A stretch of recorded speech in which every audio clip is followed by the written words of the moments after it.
Hello दोस्तों, एई hub में आपका स्वागत है। यानी कि हमारे यूट्यूब चैनल पे आपका स्वागत है। आज मैं आपको फिजिक्स के वो टर्म बताने जा रहा हूँ जो पॉलिटेक्निक के एंट्रेंस एग्जाम में हर बार पूछा जाता है।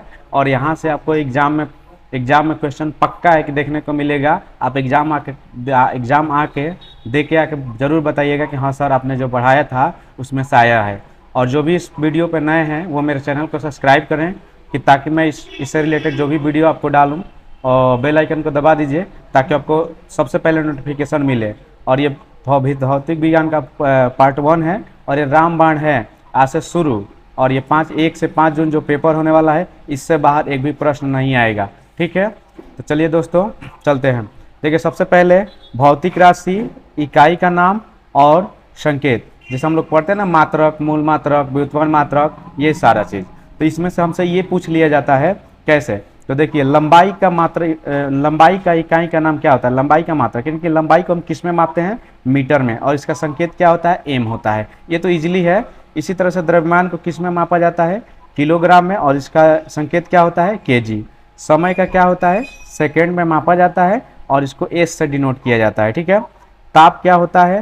ताप का देखिए ये आईएमपी है। ये यहाँ से ताप यानी कि जो हार्ड टाइप का होता है वही ताप को हम केल्विन में मापते हैं। और इसका इसका संकेत क्या होता है? के होता है। इसी तरह से विद्युत धारा का भी पूछ दिया जाता है। ये आईएमपी है। इसका होता है क्या इकाई? एम्पियर में मापा जाता है और ए से इसे डिनोट किया जाता है। इसके बाद कई बार एग्जाम में ज्योति तीव्रता पूछा गया है। गजब का एंट्रेंस एग्जाम में कई बार पूछा गया है। ये आईएमपी मोस्ट आईएमपी है इसमें से। ठीक ना। ज्योति तीव्रता, इसका इकाई क्या होता है? इसे किस में मापा जाता है? कैंडिला में। और इसे किससे डिनोट किया जाता है? तो सीडी से, स्मॉल सीडी से। ठीक ना। उसके बाद एक होता है पदार्थ की मात्रा। इसको किस में मापा जाता है? तो मोल में मापा जाता है। और इसे कैसे डिनोट किया जाता है? तो MOLE से। ठीक ना, इससे डिनोट किया जाता है। नेक्स्ट आगे दिया है, देखिए गजब का ये क्वेश्चन पूछता है कि 1 माइक्रोन में कितने मीटर होते हैं? ठीक ना, ये सारा मीटर में आएगा। 1 माइक्रोन में कितने मीटर होते हैं? तो देख लीजिए ध्यान से, 10 के घात -6 मीटर। ये पिछले टर्म में भी पूछा था, उसके नेक्स्ट टर्म में भी पूछा था, और जहां तक उम्मीद है इस साल भी पूछेगा। तो ये IIMP एकदम ठीक है। बच्चों एकदम मेरे वीडियो को पे लगे रहिए, पूरा फुल वीडियो देखिए। आपको एग्जाम में एकदम क्वेश्चन इसमें से देखने को मिलेंगे, इससे बाहर नहीं आएगा। अगला दिया है 1 नैनोमीटर। 1 नैनोमीटर बराबर होता है 10 के घात -9 मीटर। ठीक है। 1 एंगस्ट्राम बराबर 10 के घात -10। ये भी एंगस्ट्राम बहुत बार पूछता है। ये भी आपके लिए क्या है? IIMP है। ठीक ना। अगला क्या दिया है? 1 पिकोमीटर। 1 पिकोमीटर बराबर होता है 10 के घात -12 मीटर। क्या होता है? 10 के घात -12 मीटर। 1 फर्मीमीटर, ये भी बहुत बार पूछा है। ठीक ना, फर्मी वाला। इसके बराबर होता है 10 के घात -15 मीटर। ठीक है। 1 आटोमीटर। 1 आटोमीटर का मतलब होता है 10 के घात -18 मीटर। ठीक है। तो बच्चों इसको याद रखेंगे, जिसमें IIMP है वो मैं बता रहा हूँ, उस पर ज़्यादा ध्यान देंगे। ये एग्जाम में जरूर देखने को मिलेगा। चलिए इसी से रिलेटेड कुछ और है, इसको देख लिया जाए कि 1 टेरामीटर। 1 टेरामीटर में 10 के घात 12 मीटर होता है। ठीक ना। 1 गीगामीटर में होता है 10 के घात 9 मीटर। देखिए ये माइनस में था और ये पॉजिटिव में चल रहा है, ध्यान दीजिएगा। 1 मेगामीटर बराबर 10 के घात 6 मीटर। 1 किलोमीटर बराबर 10 के घात 3 मीटर। 1 हेक्टोमीटर बराबर 10 के घात 2 मीटर। ठीक है। 1 सेंटीमीटर बराबर 10 के घात -2 मीटर। और 1 मिलीमीटर बराबर होता है 10 के घात -3 मीटर। ठीक ना दोस्तों। तो इसमें से एंगस्ट्रॉम, माइक्रोन और ये फर्मीमीटर और ये आटोमीटर, ये बहुत इंपॉर्टेंट है। IMP इसको याद रखिएगा, ये एग्जाम में पूछेगा, पक्का पूछेगा। अब चलते हैं भौतिक राशि और उसकी SI मात्रक। ये बहुत ज़्यादा एग्जामों में क्या करता है? पूछता है। ठीक ना। तो सबसे पहले देखते हैं क्षेत्रफल। क्षेत्रफल को हम किस में मापते हैं? इसका मात्रक क्या होता है? Metre square. उसके बाद क्या है? आयतन। आयतन का किस में मापा जाता है? मीटर क्यूब में मापा जाता है। ठीक है। घनत्व। घनत्व का मात्रक क्या होता है? ऐसे ही एग्जाम में पूछेगा। घनत्व का मात्रक क्या होता है? तो केजी प्रति मीटर क्यूब या KgM के -3। देख लीजिए, या तो ऐसे लिखेगा और नहीं तो ऐसे लिखेगा। बस ध्यान देना है, हमें घबराना नहीं है, पक्का इसमें से क्वेश्चन एक आएगा। अब अगला दिया है वेग। वेग, अगर हमारा वीडियो आपको अच्छा लग रहा है तो बच्चों लाइक कीजिए इस वीडियो को। ठीक ना। वेग, देखिए वेग का होता है मीटर प्रति सेकेंड या ms पर -1। देखिए लिखने का तरीका, ये ऐसे या ऐसे लिख के हमें कंफ्यूज करेगा। तो वेग का या तो ऐसे रहेगा तब, या तो ऐसे रहेगा तब। ठीक है, ध्यान से। त्वरण, त्वरण हमारा क्या होता है? तो देखिए इसका होता है मीटर प्रति सेकेंड स्क्वायर या ms पे -2। एकदम ध्यान से देखना है, या तो ऐसे लिखा रहेगा या तो ऐसे लिखा रहेगा। ठीक ना। इसके बाद दिया है कि बल और भार। ठीक ना। बल और भार का क्या होता है? तो न्यूटन होता है। कार्य या ऊर्जा का मात्रक क्या होता है, तो जूल होता है। और इसका बहुत बार पूछा है IIMP, बल का भी पूछा है IIMP, और त्वरण का भी पूछा है IIMP। ये तीनों अपने आप में जबरदस्त हैं जो हर साल पूछे जाते हैं। इसके बाद शक्ति का पूछता है, ये भी IMP है। इसका मात्रक क्या होता है, वाट। संवेग का क्या होता है, kg मीटर प्रति सेकेंड। ध्यान दीजिएगा, ये बहुत खतरनाक है, IMP एकदम ये पूछता है, ठीक ना। क्या पूछता है संवेग का kgm प्रति सेकेंड, या इसको लिख देता है kgm (-1), ये याद रखिएगा। कोण का इकाई क्या होता है, रेडियन, और इसको कैसे दर्शाते हैं, RAD से, स्मॉल d से, ठीक ना। आगे चलते हैं, देखिए बच्चों वीडियो में, हमारे वीडियो में बने रहिए। अगर अच्छा लगता है तो लाइक कीजिए, और इससे पक्का है कि पॉलिटेक्निक के पेपर में आपको क्वेश्चन देखने को मिलेंगे, ठीक है। अगला दिया है कोणीय वेग। कोणीय वेग का मात्रक क्या होता है, रेडियन प्रति सेकेंड, रेडियन प्रति सेकेंड। और इसको इंग्लिश में लिखेगा तो ऐसे लिखेगा, रेडियन (10⁻⁻1), ठीक है। इसके बाद दिया कोणीय त्वरण। कोणीय त्वरण का मात्रक क्या होता है, तो रेडियन प्रति सेकेंड स्क्वायर, तो स्क्वायर होता है, या ऐसे लिख देगा, ठीक ना, या रेडियन प्रति सेकेंड स्क्वायर, ऐसे भी लिख सकता है, ठीक है। आवृत्ति आवृत्ति की इकाई क्या होती है, तो हर्ट्ज होती है, इसे इसमें हर्ट्ज में मापते हैं, ठीक है। अगला देख लीजिए, बल आघूर्ण। बल आघूर्ण को किस में मापा जाता है, तो न्यूटन मीटर में, न्यूटन मीटर में नापा जाता है। ये हिंदी में भी लिख सकता है, न्यूटन मीटर, ठीक है। आगे ध्यान दीजिएगा, जड़त्व आघूर्ण। जड़त्व आघूर्ण को किस में मापते हैं, तो kg प्रति मीटर स्क्वायर में मापते हैं, या इसके बदले में ये ऐसे भी लिख सकता है, kg प्रति मीटर पर -2, ठीक है। कोणीय संवेग। कोणीय संवेग का मात्रक क्या होता है, तो kg मीटर स्क्वायर प्रति सेकेंड, इसको ऐसे लिख सकता है। अगला दिया है क्या, दाब। दाब का मात्रक क्या होता है, न्यूटन प्रति मीटर स्क्वायर, या न्यूटन IM के -2 भी कर देगा, या ऐसे भी लिख सकता है, न्यूटन प्रति मीटर स्क्वायर, ठीक है। अगला क्या दिया है, आवेश। आवेश का मात्रक क्या होता है, कूलाम। एकदम हमें याद रखना है, इसे एग्जाम में एकदम देखने को मिलेगा, इसे छोड़ना नहीं है, ठीक है। अगर हमारा वीडियो अच्छा लग रहा है तो इसे लाइक कीजिए। आगे दिया है कि वैद्युत क्षेत्र तीव्रता। वैद्युत क्षेत्र तीव्रता का मात्रक क्या होता है, तो वोल्ट प्रति मीटर, यानी कि V अपान में M भी लिखा हुआ आपको दिखाई देगा, इसी पे टिक लगाना है। विद्युत विभव। विद्युत विभव को हम किस में मापते हैं, तो वोल्ट में मापते हैं। किस में मापते हैं, वोल्ट में मापते हैं। इसके बाद है धारिता। ये बहुत बार पूछा जा चुका है, धारिता वाला IIMP, इसमें बच्चे कंफ्यूज हो जाते हैं। इसे किस में नापते हैं, फैराडे में, और इसका चिन्ह क्या होता है, F होता है। क्या होता है, F होता है बच्चों। चलते हैं नेक्स्ट पार्ट पे, ध्यान दीजिएगा। अगला दिया है कि प्रतिरोध। क्या दिया है, प्रतिरोध। प्रतिरोध को हम लोग किस में मापते हैं, ओम में मापते हैं, और ये ओम का निशान है, ठीक है। अगला क्या है, प्रतिरोधकता। प्रतिरोधकता को किस में मापते हैं, ओम मीटर में मापते हैं, जिसको इंग्लिश में ऐसे लिखा जाता है OHM और .m, ठीक ना, इंटू m। अगला है प्रेरकत्व। ये बहुत ज़्यादा पूछा है, ठीक ना। इसको मापते हैं हम लोग हेनरी में। किस में, हेनरी में। इसका प्रतीक चिन्ह क्या होता है, H। चुंबकीय क्षेत्र। चुंबकीय क्षेत्र को हम किस मात्रक से नापते हैं, तो टेस्ला या वेबर प्रति मीटर स्क्वायर में नापते हैं। देखिए, या तो टेस्ला दिया रहेगा या तो वेबर प्रति मीटर स्क्वायर दिया रहेगा। इसको इंग्लिश में T से डिनोट करेंगे, या WBIM के पावर माइनस से भी डिनोट कर सकते हैं, या आप लिख देके केवल M स्क्वायर भी दे सकता है। अगला है चुंबकशीलता। चुंबकशीलता को हम किस मात्रक से नापते हैं, तो हेनरी प्रति मीटर पर, हेनरी प्रति मीटर से, या H और M के पावर -1 से, या H/M से नापते हैं, ठीक है। देख लीजिए, या तो ऐसा लिखा मिलेगा या तो ऐसा मिलेगा, ठीक है। अगला दिया है विद्युतशीलता। विद्युतशीलता को किस में मापते हैं, तो फैराडे प्रति मीटर में मापते हैं। फैराडे प्रति मीटर में मापते हैं, ठीक है। और इसको या तो M के पावर -1 हो जाएगा, या F/M, ये क्या है, मात्रक है इसका। इसके बाद दिया है प्लांक नियतांक। प्लांक नियतांक को किस में मापते हैं, तो जूल सेकेंड में, जूल और सेकेंड में मापते हैं, ठीक है। अगला दिया है विभवांतर। विभवांतर को किस में मापते हैं, वोल्ट में मापते हैं। बल युग्म। बल युग्म को कैसे मापते हैं, न्यूटन इंटू मीटर में मापते हैं। तो बच्चों ये मात्रक था टोटली। इसमें से आपको 2 या 3 क्वेश्चन पक्का पॉलिटेक्निक के एंट्रेंस एग्जाम में देखने को मिलेंगे, इसलिए इस वीडियो को ध्यान से देखिएगा। और वीडियो अच्छा लगा तो इसे पॉज करके लिख भी लीजिएगा, या 1-2 बार इस वीडियो को देख लेंगे तो आपको याद हो जाएगा। इसमें बहुत ज़्यादा सोचने की बात नहीं है। अब आगे पूछ देता है कि वेग बराबर क्या होता है। तो वेग बराबर होता है विस्थापन बटा में समय, और वेग का मात्रक क्या होता है, अभी हम लोग पढ़कर आए, मीटर प्रति सेकेंड होता है। ठीक है, फिर आगे पूछ देगा कि चाल बराबर क्या होता है, तो दूरी बटा समय, इसका भी मीटर प्रति सेकेंड मात्रक होता है। आगे पूछ सकता है कि औसत चाल बराबर क्या होता है, कुल दूरी बटा कुल लगा समय। ठीक ना। तो ये हमारा पहला वीडियो था इसमें फिजिक्स का, जो कि मैं पूरा बेसिक से बनाया हूँ। ठीक है, इसके आगे मैं आपको टॉप क्वेश्चन दूंगा जो एग्जाम में क्या किए जाते हैं, पूछे जाते हैं। तो बने रहिए हमारे वीडियो पर, और वीडियो अच्छा लग रहा है तो लाइक कीजिए। अब आता है सबसे महत्वपूर्ण प्रश्न, सदिश राशि। ये हर बार एग्जाम में पूछा गया है। सदिश राशि क्या होती है, जिस राशि में दिशा एवं परिणाम दोनों होता है वो सदिश राशि कहलाती है। और इसका एग्जाम्पल देकर पूछता है कि बताइए वेग क्या है, तो वेग एक सदिश राशि है। विस्थापन क्या है, तो एक सदिश राशि है।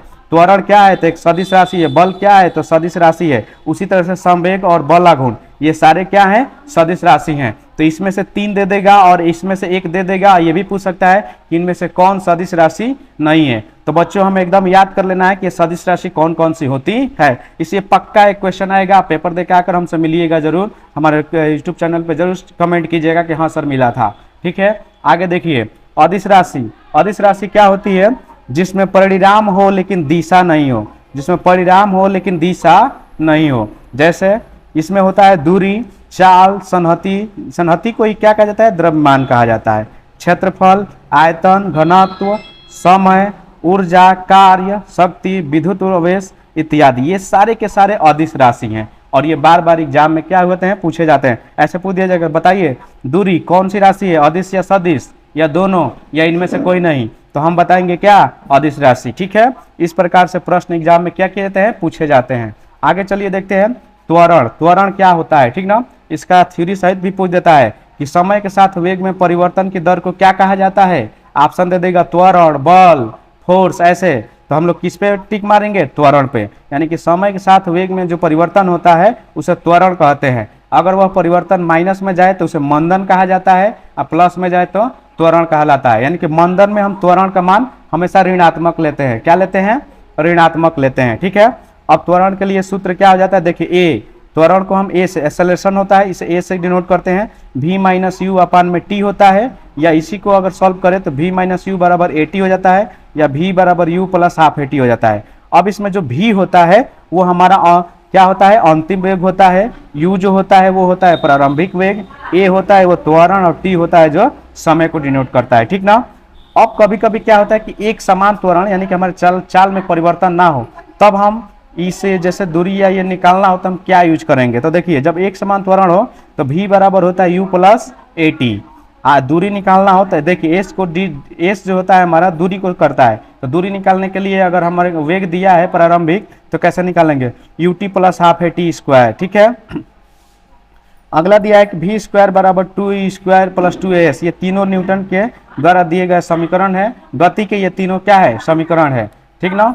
अगला देखिए न्यूटन का नहीं, गति का नियम है। ठीक है, अब इसी में देख लीजिए v अंतिम वेग होता है, u प्रारंभिक वेग होता है, a त्वरण होता है, s दूरी होता है, और t समय होता है। अगर सवाल देता है क्वेश्चन में इन तीनों में से कोई 3 दिया रहेगा, एक पूछेगा, तो आसानी से अगर हमें फार्मूला याद है तो इस पर हम रख कर लेंगे। ज्यादातर इसमें फार्मूला ही पूछता है, और ये दे देगा और इसमें पूछेगा कि बताइए कि s क्या है, तो s क्या है, हमारी दूरी है। u क्या है, तो प्रारंभिक वेग है। v क्या है, तो अंतिम वेग है, एकदम याद होना चाहिए। a क्या है, तो त्वरण है। t क्या है, तो समय है। ठीक ना, ये हमें क्या होना चाहिए, एकदम याद होना चाहिए। यदि हमारा वीडियो आपको अच्छा लग रहा है तो इसे लाइक जरूर करें, और जो इस वीडियो पर नए हैं वो चैनल को सब्सक्राइब जरूर करें।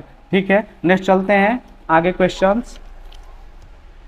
नेक्स्ट क्वेश्चन आपके सामने है कि जब कोई वस्तु विराम से क्या करती है, गति आरंभ करती है, तब उस समय हमारा जो प्रारंभिक वेग होता है उसको 0 मान लिया जाता है। उसको क्या मान लिया जाता है, 0 मान लिया जाता है। यानी कि जब कोई वस्तु विराम से एकाएक गति करती है तो उस समय प्रारंभिक वेग क्या होता है, 0 होता है। ठीक है, और जब 0 होता है तब इन समीकरणों में से हम u के मान को 0 करेंगे तो ये समीकरण क्या बनता है, देखिए v बराबर होता है ए टी, s बराबर क्या होता है हाफ ए टी स्क्वायर, और v स्क्वायर बराबर क्या होता है 2as होता है। ये ध्यान रखेंगे, क्वेश्चन में जरूर देगा कि कोई वस्तु विराम से चलती है, अगर विराम से नहीं चलेगी तो वो v और u दोनों रहेगा, अगर विराम से चलेगी तो u का मान 0 करेंगे तो हमारा समीकरण यही चलेगा, v बराबर ए टी, s बराबर हाफ ए टी स्क्वायर, और v स्क्वायर बराबर 2as। s क्या होता है, दूरी होता है, a क्या होता है, त्वरण होता है, टी क्या होता है, टाइम होता है, और भी क्या होता है, अंतिम वेग होता है। ठीक है, अगला सवाल देखिए क्या कह रहा है, रेखीय वेग। रेखीय वेग क्या होता है, तो रेखीय वेग बराबर क्या होता है, त्रिज्या इंटू कोणीय वेग, जिसको हम डिनोट करते हैं त्रिज्या को आर से और कोणीय वेग को ओमेगा से। ये डब्ल्यू जैसा जो बना है इसको ओमेगा बोला जाता है। क्या बोला जाता है, ओमेगा। ठीक है बच्चों, तो एकदम इसे याद रखिएगा, ये आपके पेपर में जरूर मिलेगा और ये बहुत ज्यादा मिलता है। ठीक ना। नेक्स्ट दिया है, ध्यान दीजिएगा कि बंदूक से निकली गोली, ये एग्जाम में पूछ देगा कि ये बताइए कि बंदूक से कोई गोली निकलती है वो किसका उदाहरण है, तो ये रेखीय गति का उदाहरण होता है। ये कौन सी गति होती है, रेखीय गति। यानी कि बंदूक से जब गोली चलाई जाती है तो किस गति, कौन से रूप में वो गति करती है, तो रेखीय रूप में गति करती है। अगला दिया है कि ऊंचे टीले से सरकता हुआ बालक, यानी कि कोई बालक पहाड़ से सरक रहा है तो वो कौन सी गति कर रहा है, तो रेखीय गति कर रहा है। ये मोस्ट इंपोर्टेंट क्वेश्चन है, एकदम मस्ट आईएमपी, एकदम ये आपको एग्जाम में देखने को मिलेगा, एकदम इसे याद रखिएगा। ठीक है, नेक्स्ट दिया है क्या कि सूर्य के चारों ओर पृथ्वी की गति, यानी कि जब सूर्य के चारों ओर पृथ्वी क्या करती है, गति करती है, तो ये किसके अंतर्गत आता है, वृत्तीय गति के अंतर्गत आता है। किस गति के अंतर्गत आता है, वृत्तीय गति ये कहलाती है।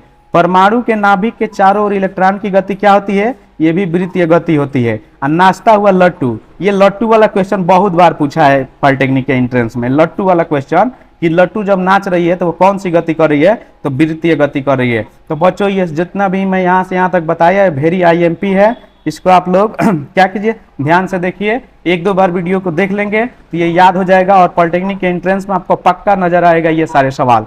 नहीं आएगा तो कहना कि हाँ सर ने क्या कहा था, एकदम पक्का आएगा।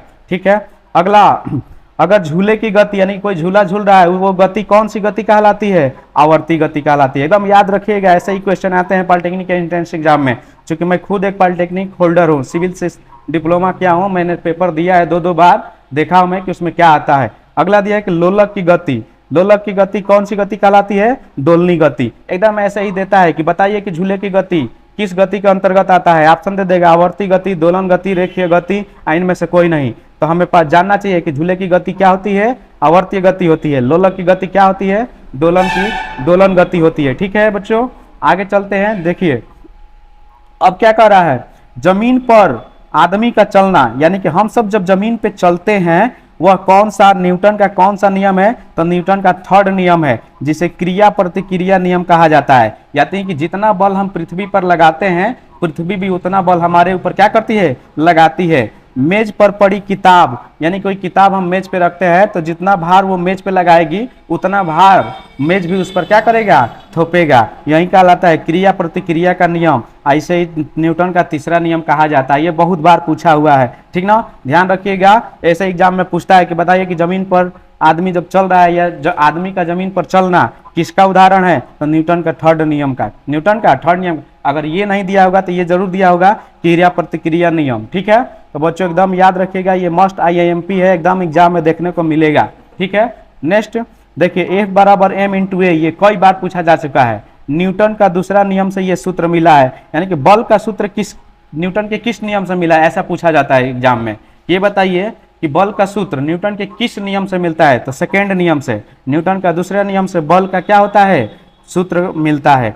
F क्या होता है, बल होता है। F क्या होता है, बल यानी कि फोर्स होता है। M क्या होता है, द्रव्यमान होता है। और A क्या होता है, अभी बताए थे ऊपर, त्वरण होता है। ठीक ना, यानी कि F बराबर m इंटू ए, यानी कि बल बराबर द्रव्यमान गुणे त्वरण, और ये न्यूटन के दूसरे नियम से क्या होता है, हमें मिलता है। नेक्स्ट चल रहा है कि F बल बराबर, देखिए बल m(v1 - m2 u2) बटा में t, ये संवेग परिवर्तन की दर होती है। ठीक ना, जिसमें क्या होता है कि कोई बंदूक से गोली चलाया जाए, चाहे ये m1 कोई एक समान द्रव्यमान की गोली हो, बंदूक से चलाई जाए, फेंकी जाए, इस समय ये पूछा जाता है। और ये क्वेश्चन बार बार आता है, अभी मैं एक एग्जांपल पे आपको समझाऊंगा। देखिए m द्रव्यमान है, v अंतिम वेग है, v प्रारंभिक वेग है। ठीक ना, और t जो होता है समय अंतराल होता है कि कितना समय अंतराल में ये गोली चलाई गई है। ठीक ना, F क्या होता है, बल होता है। तो चलिए इसी के आधार पर ये सूत्र बना हुआ है, संवेग संरक्षण का नियम। संवेग संरक्षण का नियम क्या होता है, m1 u1 plus m2 u2 बराबर m1 v1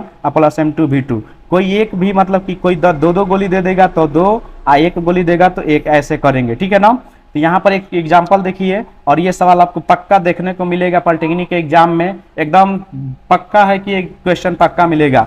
10 की की बंदूक से 60 ग्राम की गोली 160 मीटर प्रति वेग से क्या की जाती है, छोड़ी जाती है, ठीक ना। तो बंदूक पीछे की ओर, तो ये पूछ रहा है कि बंदूक पीछे की ओर झटके का वेग ज्ञात कीजिए, मैंने बंदूक कितना तेज झटका से पीछे हटेगी उसका हमें क्या करना है, वेग ज्ञात करना है, अंतिम वेग ज्ञात करना है, ठीक ना। तो देखिए हमको द्रव्यमान m1 क्या दे दिया है, m1 दे दिया है 60 ग्राम, क्या दे दिया है 60 ग्राम। m2 क्या दे दिया है, m2 हमारा बंदूक है तो ये दिया है 10 kg ग्राम, 10 किलोग्राम दिया है और ये ग्राम में है, तो इसको हमें किसी एक यूनिट में बदलने की आवश्यकता पड़ेगी। उसके बाद V1 क्या दे दिया है हमें 160 मीटर प्रति सेकेंड दिया है ना। तो इसको भी हम ग्राम में कर लेते, क्या हो जाएगा 1000 ग्राम हो जाएगा, 1000 ग्राम हो जाएगा। अब इसी सूत्र में रख देंगे तो 60 इंटू 160 यानी कि m1 और V1 अब बराबर क्या हो जाएगा 1000 और गुणे हमें क्या निकालना है, V2 निकालना है, यही ना। चलिए 2 जीरो से 2 जीरो क्या हो गया, कैंसिल हो गया, क्या हो गया कैंसिल। अब देखेंगे 16 छक्का 16 से 6 में इसमें क्या कर लेंगे हम लोग, मल्टीप्लाई कर लेंगे। तो चलिए यहाँ करते हैं हम लोग, 6 6 का 36 और 6 कम 6 3 9 और बाटा में 10, ठीक है। V2 बराबर भाग देंगे तो क्या हो जाएगा इसका 9.6 मीटर प्रति सेकेंड, क्या हो जाएगी, बंदूक कितने वेग से पीछे भागेगी 9.6 मीटर प्रति सेकेंड स्क्वायर से क्या मीटर प्रति सेकेंड से क्या होगी, पीछे की ओर झटका मारेगी, ठीक है। ठीक है बच्चों चलते हैं, तो अब यहीं पे हम क्या करते हैं, ये वीडियो समाप्त करते हैं बच्चों, ठीक है। अगर हमारा वीडियो आपको अच्छा लगा है तो लाइक कीजिएगा, जो इस वीडियो पर नए हैं तो मेरे चैनल को सब्सक्राइब कीजिए, मैं नेक्स्ट वीडियो आपके लिए लेकर आऊँगा और बेल आइकन को जरूर दबा दीजिएगा कि जैसे ही मैं नेक्स्ट वीडियो आपको छोड़ूँ वैसे ही आपको नोटिफिकेशन मिल जाए। धन्यवाद दोस्तों।